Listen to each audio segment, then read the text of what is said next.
It is day 8 of a war that no one in Europe was fully warned about. A war that has already killed more than 1,000 people, sent global oil prices surging past $85 a barrel, paralyzed 1/5 of the world's oil supply, and forced America's closest allies to choose sides or to scramble desperately to avoid doing so. The United States and Israel launched a massive joint military operation against Iran exactly 1 week ago, killing Supreme Leader Ayatollah Ali Khamenei in the opening strikes. And as of this morning, March 7, 2026, the war is not slowing down. In fact, it is spreading. On Truth Social this morning, President Donald Trump posted 4 words that sent shockwaves through financial markets and government ministries on 3 continents. Today, Iran will be hit very hard. Iran's president, for his part, told the world that any American demand for unconditional surrender is, and I am quoting him directly, a dream that they should take to their grave. Meanwhile, the U.S. Senate failed to rein in the president. Europe is fracturing over how to respond. China just emerged as a surprising economic winner. Russia is quietly cashing in on soaring energy prices, and American consumers are already paying more at the gas pump than they were the day Trump took office. Today, we are going to walk through all 5 of the biggest stories reshaping Washington's relationship with the world and with its own economy. Stay with us, because by the end of this report, you will understand not just what is happening, but why it matters to your daily life. 3 days ago, on Wednesday, March 4th, the United States Senate voted on a war powers resolution that would have forced President Trump to pull back from the military campaign in Iran. The measure was brought by Senator Tim Kaine, a Democrat from Virginia, and Senator Rand Paul, Republican from Kentucky, an unusual bipartisan pairing. The vote failed, 47 in favor, 53 against, falling short of the 50-vote threshold needed to advance. Senator John Fetterman of Pennsylvania broke with most Democrats, joining Republicans in voting against the resolution. Paul was the only Republican to vote in favor. The vote was largely symbolic, even if it had passed, since Trump would almost certainly have vetoed any bill aimed at curbing his military authority. But the debate itself revealed something important about the state of American politics in this moment. Most Democrats and a handful of Republicans have argued that the president needs explicit authority from Congress to conduct a sustained military operation in Iran. The Trump administration has not sought that authority and shows no sign of doing so. The rationale offered by the White House has shifted noticeably throughout the week. According to NPR's reporting on Saturday, the Trump administration has described itself as laser-focused and mission-driven. Yet the publicly stated motivations for striking Iran have varied and are, at times, at odds with one another. On the day of the strikes, Trump cited Iran's nuclear ambitions. In subsequent days, the framing has included regime change, deterrence, and regional stability, though these goals are not always compatible. Back in Washington, the State Department has been managing a large-scale evacuation of American citizens from the Middle East. Assistant Secretary Maura Namdar posted on X urging Americans in more than a dozen countries to depart now, using available commercial transportation. Secretary of State Marco Rubio confirmed that the government had been helping Americans evacuate using military, commercial, and chartered flights for the past 72 hours. One flight that received particular attention landed at Dulles International Airport on Friday aboard a plane operated by the same company that manages the New England Patriots team aircraft, a fact the State Department quickly clarified was purely coincidental and entirely paid for by the government. The political debate at home is intensifying. On the streets, protests have emerged in major American cities, with veterans among the demonstrators. Inside the Capitol, a U.S. Marine veteran interrupted a Senate hearing to protest the war and was physically removed. The economy is already being affected. Gas prices hit $3.19 per gallon on March 4th, up from $2.94 just days earlier, wiping out all the gains Trump had achieved on fuel prices since taking office, according to the tracking service GasBuddy. Let us go back to the beginning. On February 28, 2026, at exactly 2:30 in the morning Eastern Time, President Trump posted an 8-minute video statement on Truth Social, announcing the launch of what U.S. Central Command has called Operation Epic Fury. Joint American and Israeli forces struck Iran with an opening wave of attacks that targeted the compound known as the Leadership House, killing Supreme Leader Ali Khamenei and other senior members of the Iranian government. Khamenei's wife was confirmed dead 2 days later. Iran announced 40 days of mourning. What has followed is a week of relentless escalation. As of this morning, the U.S. has struck more than 3,000 targets inside Iran. According to Iranian state media, at least 1,332 people have been killed since the attacks began, a figure that has not been independently verified. The Israeli military claims to have achieved near-complete air superiority over Iranian airspace, having carried out 2,500 strikes and reportedly destroyed 80% of Iran's air defense systems. Iran has not stopped fighting back. Tehran Iran's President Masoud Pezeshkian delivered a televised address on Saturday apologizing to neighboring Gulf nations for Iranian strikes that hit their territory, while insisting that any American demand for unconditional surrender is a dream that they should take to their grave. Even as he apologized, Iran's Revolutionary Guard Corps launched its 23rd wave of strikes against Israel. The conflict has now spread far beyond Iran's borders. Saudi Arabia, Qatar, Bahrain, and the United Arab Emirates have all been struck by Iranian drones and missiles. Dubai International Airport was attacked multiple times. Saudi Arabia said it intercepted 16 drones heading toward one of the world's largest oil fields. Explosions were heard in Bahrain and Abu Dhabi. Tehran's Mehrabad Airport was reported to be on fire. In Lebanon, nearly 300 people have been killed since Israel began striking Hezbollah targets on Monday, according to Lebanon's health ministry. The Center for Strategic and International Studies estimated that the first 100 hours of Operation Epic Fury cost approximately $3.7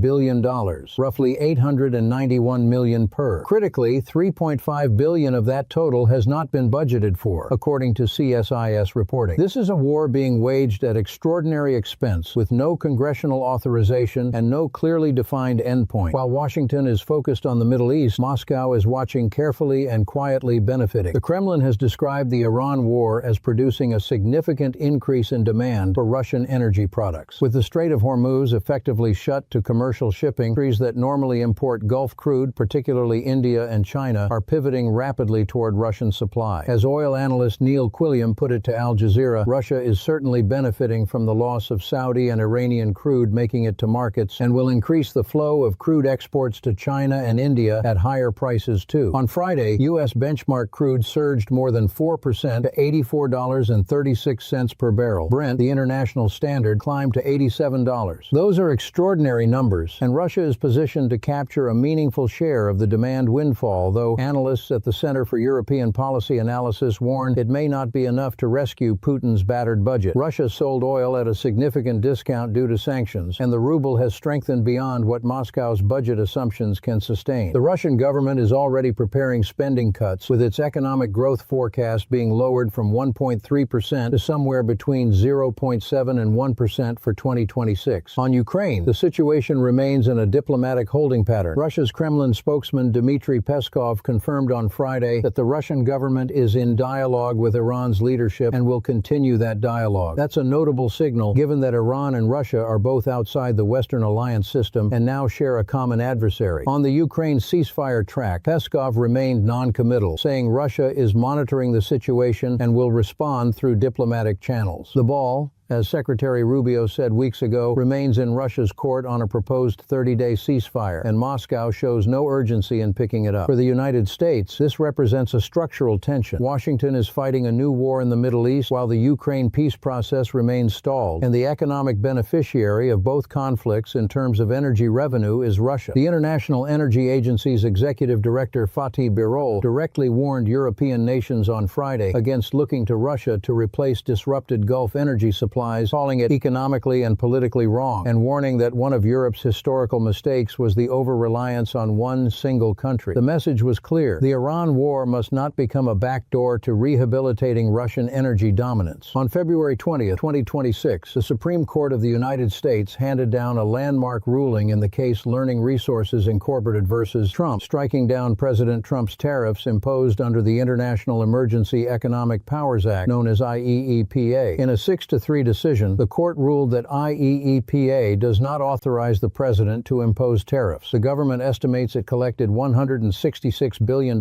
from more than 330,000 businesses under these now invalidated tariffs, and the U.S. Customs Service is now working on a system to process refunds. The ruling set off a reshuffling of the global trade landscape. We moved to implement a flat 10% tariff on all imports under Section 122 of the Trade Act of 1974. A different legal authority, and threatened to raise it to 15%. But here is the critical development. In the reconfigured tariff landscape, China emerged as what Alicia Garcia Herrero, chief economist for Asia Pacific at Natixis, described as the biggest winner. Before the ruling, China faced effective tariff rates far above those applied to other countries. After the ruling, China's rate came down significantly, much closer to the new global 10% baseline. This reduces the economic pressure on Beijing and diminishes the incentive for companies to shift supply chains away from China, at least temporarily. The geopolitical timing is also notable. The Supreme Court ruling came just weeks before Trump's planned trip to China, which the White House confirms will begin March 31st. U.S. Trade Representative Jamieson Greer said there are no plans to raise tariffs on Chinese goods ahead of that visit, and that the ruling is not expected to disrupt the Trump-Xi meeting. China, for its part, said it will comprehensively assess any future U.S. tariff changes and adjust its countermeasures as appropriate. Chinese commentator Chu Zhenhai summed up Beijing's position on social media by saying, "The current situation has placed China in a relatively comfortable position. The economic impact of the tariff saga on American households has been substantial. The Tax Foundation estimated that Trump's tariffs represent the largest U.S. tax increase as a percentage of GDP since 1993, amounting to an average tax increase of $1,500 per household in 2026. American importers, including hundreds of thousands of small businesses, have been absorbing the costs or passing them on to consumers. With the Iran war now pushing energy prices higher simultaneously, American consumers face a pincer movement of inflationary pressure on two fronts at once. The timing of Trump's trip to Beijing is being watched carefully. The president will arrive in China against the backdrop of a Middle East war that Beijing has publicly condemned. China described the killing of Supreme Leader Khamenei as a violation of the United Nations Charter. That puts Beijing in open rhetorical opposition to Washington's Iran policy, even as the two governments prepare to sit down and discuss trade. It is a complicated diplomatic moment, and how Trump navigates it will say a great deal about where the U.S.-China relationship is headed in the second half of his term. Europe has been caught completely off guard. According to a senior European Parliament lawmaker, Hannah Neumann, who spoke directly to CNBC's Squawk Box Europe, very few European governments were told the strikes were about to begin. German Chancellor Friedrich Merz, leader of the EU's largest economy, was informed just a few minutes in advance. The United States launched its largest military operation in the Middle East since the Iraq War, with essentially no consultation with its NATO allies. The result has been what the Council on Foreign Relations Matthias Matthijs described as a strikingly disjointed European response. The spectrum runs from one extreme to the other. At one end sits Spain. Prime Minister Pedro Sanchez has declared the American operation illegal under international law and expelled U.S. military aircraft from Spanish bases. Trump's response was to threaten a full trade embargo against Spain, a significant escalation against a NATO ally. At the other end sits Germany, where Chancellor Merz publicly stated that he would not lecture the United States on international law and expressed alignment with Washington's goal of ending what he called the Mullah regime's terror. Merz sat alongside Trump in the Oval Office on Tuesday, largely silent, while Trump attacked both Britain's Keir Starmer and Spain's Sanchez in the same breath. The United Kingdom has tried to thread a needle that may not exist. Starmer initially refused to authorize the use of British military bases in the Chagos Islands for offensive strikes, a decision Trump criticized publicly, comparing Starmer unfavorably to Winston Churchill. But London has since reversed course, allowing U.S. forces to use British bases for what it calls defensive operations, while continuing to call for diplomatic de-escalation. France has similarly described the strikes as conducted outside the framework of international law, while simultaneously sending military assets to the region to protect its citizens and interests, and allowing French bases to support U.S. operations. President Macron deployed a frigate to Cyprus and additional air defense assets to the Mediterranean. The economic stakes for Europe are acute. Natural gas prices in Europe surged by nearly 50% after Qatar Energy, which supplies roughly one-fifth of global LNG, announced a halt to production following Iranian drone attacks on its facilities. The European Commission President Ursula von der Leyen convened an emergency meeting of EU commissioners to discuss global energy markets and has promised to draw up options for EU leaders to consider at a summit later this month. The International Energy Agency has warned European governments not to look toward Russia to fill the gap, a particularly loaded warning given Europe's difficult history of energy dependence on Moscow. The Euronews analysis published this morning captures the mood well. The Iran war has split even Europe's populist right, which had largely aligned with Trump over recent years. The U.S. raid on Venezuela in January and Trump's threats toward Greenland had already created friction. The Iran war has deepened it. Several far-right parties across Europe are now, for the first time, putting visible distance between themselves and the MAGA movement. The relationship between Washington and its European allies, already strained by years of tariff threats, NATO spending demands, and transatlantic friction, has entered genuinely uncharted territory. Step back from the individual headlines, and a coherent picture begins to form. The United States is prosecuting a war of choice in one of the world's most energy-sensitive regions, without a congressional mandate, without broad allied support, and without a publicly articulated exit strategy. The immediate economic consequences are already being felt. Gas prices have risen above their level when Trump took office. Goldman Sachs analysts this week estimated that oil could reach $100 per barrel, a threshold not seen since Russia's invasion of Ukraine in 2022, if Strait of Hormuz shipping remains disrupted for 5 weeks. Qatar's energy minister went further, warning the Financial Times that producers in the region could halt output within days and that oil could reach $150 a barrel in a worst-case scenario. The International Monetary Fund has estimated that global economic growth is reduced by 0.15% for every 10% rise in oil prices. If crude climbs from its current $85 toward $100 or higher, and if the Federal Reserve responds to spiking inflation by raising interest rates, the dual pressure on consumer spending and borrowing costs could slow the U.S. economy, significantly undercutting the domestic economic message that has been central to Trump's political identity. The 3 indicators to watch in the coming days are, first, whether Iran accepts, rejects, or ignores any U.S. demand framing. President Pezeshkian has already publicly dismissed unconditional surrender. Second, whether the Strait of Hormuz sees any resumption of commercial shipping, which would immediately ease oil price pressure. And third, whether the EU's Emergency Energy Summit produces concrete action or merely more statements of concern. This is not just a Middle East story. It is a story about American power, economic stability, and the question of whether the global alliances and institutions that have defined the post-World War II order can absorb what is being asked of them right now. The answer, as of March 7, 2026, remains genuinely uncertain. Thank you for watching. If this report helped you understand what is happening, please consider sharing it and stay with us as we continue to follow every development.